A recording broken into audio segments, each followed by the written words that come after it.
সম্মানিত হাজিরিন, আল্লাহ রাব্বুল আলামিন বান্দার প্রতি ক্ষমা দৃষ্টিতে দেখেন। এমন ভাবে আল্লাহ তাআলা বলেন, নো বান্দারা, তোমরা আমার কাছে ক্ষমার জন্য প্রার্থনা করো। তোমাদের কি প্রয়োজন? তোমাদের রিজিকের প্রয়োজন, আমি রিজিকের ব্যবস্থা করে দিব। ফাকুলতু আস্তাগফিরু রাব্বাকুম ইন্নাহু কানা গফফারা। আল্লাহ বলেন, তোমরা ইস্তিগফার করো, তোমরা ক্ষমা চাও তোমার প্রতিপালকের নিকটে। ইন্নাহু কানা গফফারা, নিশ্চয়ই তিনি ক্ষমাশীল, নিশ্চয়ই তিনি তোমাদেরকে ক্ষমা করবেন। আল্লাহ আরো বলেন, শুধু ক্ষমা করবেন তা নয়, ইন্নাহু কানা গফফারা ইরসিলিস সামাম আলাইকুম মিদরারা, তোমাদেরকে আসমান থেকে সাহায্য করা হবে। ওয়ায়ুমদিদুকুম বিআমওয়ালিন ওয়া বানিনা ওয়া ইয়াজআল লাকুম জান্নাতিন ওয়া ইয়াজআল লাকুম আনহারা। আল্লাহ ডাক দিয়ে বলে, আমার বান্দারা, তোমরা ওয়ায়ুমদিদুকুম বিআমওয়াল, সম্পদের জন্য তোমরা এই শবে বরাতকে তোমরা দূরে ঠেলে দিচ্ছ। সম্পদের জন্য, সম্পদের পিছনে তোমরা দৌড়াচ্ছ, আমি আল্লাহকে পিছনে ফেলে তোমরা সম্পদের পিছনে দৌড়াও। শোনো শোনো, তোমাদের সম্পদের প্রয়োজন তো আমি আল্লাহর কাছে ক্ষমা চাও। ওয়ায়ুমদিদুকুম বিআমওয়াল, আমি ওয়াদা করলাম তোমাদেরকে মাল দ্বারা সহযোগিতা করব। তোমাদের সম্পদের প্রয়োজন, তোমরা ইস্তেগফার করো, বেশি বেশি আস্তাগফিরুল্লাহ পড়ো এবং আমার কাছে ক্ষমা চাও, তো আমি তোমাদেরকে সম্পদ বাড়িয়ে দেব। বাবানি, তোমাদের সন্তানের প্রয়োজন, মাজারে নয়, চলে আসো আমার দরবারে, আমার কাছে চাও, আমি তোমাদের সন্তানের ব্যবস্থা করে দিব। তোমরা আমার কাছে ক্ষমা চাও, তো আমি তোমাদেরকে সন্তানেরও ব্যবস্থা করব। وَيَجْعَلْ لَكُمْ جَنَّاتٍ وَيَجْعَلْ لَكُمْ أَنْهَارًا। আল্লাহ বলেন, শুধু সন্তান না, যদি আমি আল্লাহর কাছে তোমরা ক্ষমা চাও, তাহলে আমি ওয়াদা করলাম তোমাদেরকে এত বড় একটা জান্নাত দিব, যেই জান্নাতের পরিধি হবে কারদিস সামাই ওয়াল আরদ, বলে দুনিয়ার জমিন থেকে নিয়ে সপ্ত আসমান পর্যন্ত। সম্মানিত হাজিরিন, এমন একটা জান্নাত আমাদেরকে আল্লাহ তাআলা উপহার দিবেন, শুধু আল্লাহর কাছে যদি আমি আপনি ক্ষমা চাই। ক্ষমা চাইলে লস হবে না, বরং ক্ষমা যদি আল্লাহর কাছে চাই, তওবা যদি করি তওবার মতো, তাহলে পরে আমি আপনি আল্লাহর দরবারে ওলি হতে পারবো, আল্লাহর দরবারে মনোনীত হতে পারবো, আল্লাহর দরবারে আমরা মনোনীত হয়ে আল্লাহর কামিয়াবি বান্দা হিসেবে গণ্য হতে পারবো।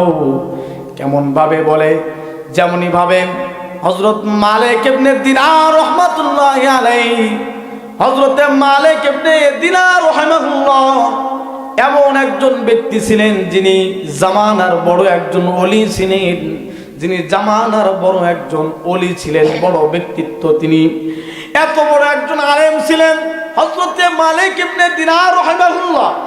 তিনি তিনার জীবনীতে পাওয়া যায়, প্রাথমিক জীবনী, প্রাথমিক অবস্থায় তিনি এত বড় আল্লাহর ওলি, আল্লাহর বুজুর্গ ছিলেন না।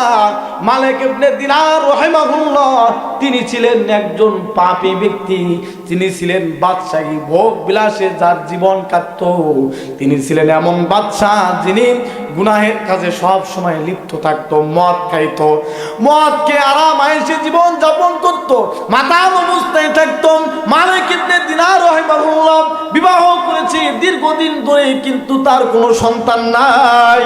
দীর্ঘদিন ধরে বিবাহ করেছে, সন্তান নাই, সন্তান নাই, কিন্তু অনেক কষ্টের পর আল্লাহ তাআলা মালিক ইবনে দিনারকে একজন সন্তান দান করে। মালিক ইবনে দিনারকে একজন সন্তান দান করে, মেয়ে সন্তান। এই কন্যা সন্তান পাওয়ার পর মালিক ইবনে দিনার রাহিমাহুল্লাহ অনেক আনন্দিত হন, অনেক খুশি হয়ে যান। এর ফলে মালিক ইবনে দিনার রাহিমাহুল্লাহ কিছুদিন পর যখন সন্তানের বয়স যখন 6 বছর হয়ে যায়, সন্তান ইন্তেকাল করে। ছোট্ট সন্তান, এত আদরের সন্তান, এত স্নেহের সন্তান পৃথিবী থেকে চলে যায়। ইন্তেকাল করার কারণে মালিক ইবনে দিনার রাহিমাহুল্লাহ কাঁদতে থাকেন এবং এই কষ্ট আর সহ্য করতে পারেন না। তিনি কষ্টে মদ খেয়ে মাতাল হয়ে পড়ে থাকেন রাস্তার ধারে, এবং যখন তার ঘুম চলে আসে ঘুমের ভিতরে স্বপ্নে দেখে একটা বিষধর সাপ তাকে ধাওয়া করছে, তাকে সবল মারার জন্য। মালিক ইবনে দিনার দৌড়াচ্ছে আর চিল্লাচ্ছে, বাঁচাও বাঁচাও, কে আছো বাঁচাও, কিন্তু বাঁচানোর কোনো মানুষ নাই। হঠাৎ করে দেখে সামনে একজন লোক দেখা যায়, বৃদ্ধ। এই বৃদ্ধকে যা বলে, ও চাচা বাঁচান, আমাকে ধাওয়া করেছে আমাকে এক সাপ, এই সাপের হাত থেকে, সাপের সবল থেকে আমাকে রক্ষা করে, সেই সাপ থেকে কেউ আমাকে বাঁচাতে পারছে না। তো মালিক ইবনে দিনার রাহিমাহুল্লাহ যখন এইভাবে সেই বৃদ্ধর কাছে সাহায্য চাইতেছিল, তো সেই বৃদ্ধ বলতেছে, বাবা আমি তো সাহায্য করতে পারি না, তার কারণ আমি তো নিজেই দুর্বল, আমি তোমাকে কিভাবে সহযোগিতা করি, পারবো না। যাও যাও, তবে আমি তোমাকে একটা রাস্তা দেখে দিতে পারি, তুমি এই রাস্তা দিয়ে চলো, হয়তো বা তুমি বাঁচতেও পারো। মালিক ইবনে দিনার চলতেছে, যাইতে যাইতে দেখে হঠাৎ করে অনেক মেয়ে কন্যা, ছেলে সন্তান, মেয়ে সন্তান, ছোট্ট ছোট্ট নাবালিক সন্তানেরা তারা খেলাধুলা করে, তারা হইচই করতেছে, এবং সেখানে এভাবে কথা উঠে গেল, হজ্জল উঠে গেল, সেখানে হইচই হচ্ছে আর বলা বলি করতেছে, কে কে এই ব্যক্তি, কার বাবা, দেখো কার কোন আত্মীয়। এইভাবে জানালা দিয়ে অনেক চেহারা দেখা যায়, তার মধ্যে হঠাৎ করে তার সন্তান, সেই কন্যা সন্তান ছোট্টবেলায় যে মারা গিয়েছিল, এই কন্যা সন্তান দৌড়ে বেরিয়ে এসে বাবাকে জড়িয়ে ধরে আর বলতেছি, ও বাবা তোমার কি হয়েছে, তুমি কেন দৌড়াচ্ছ, কি হয়েছে তোমার? বাবা বলতেছে, মা দেখো আমাকে একটা বিষধর সাপ আমাকে ধাওয়া করছে, এই সাপ থেকে আমাকে কেউ মুক্তি দিতে পারছে না, এই সাপ থেকে কেউ আমাকে বাঁচাতে পারছে না, ও মা আমাকে এই সাপ থেকে বাঁচাও, আমাকে তুমি এই সাপ থেকে বাঁচাও। তার কন্যা যখন সাপটিকে ইশারা করলো, ইশারা করার সঙ্গে সঙ্গে সাপটি অন্য পথ দিয়ে চলে গেল। মালিক ইবনে দিনার রাহিমাহুল্লাহ বেঁচে গেলেন। এরপরে মালিক ইবনে দিনার তাকে জিজ্ঞাসা করে, ও মা কে সেই সাপ, সেই সাপটাই বা কি, যে তুমি তাকে ইশারা করার সঙ্গে সঙ্গে চলে গেল, তুমি বা এখানে কেন?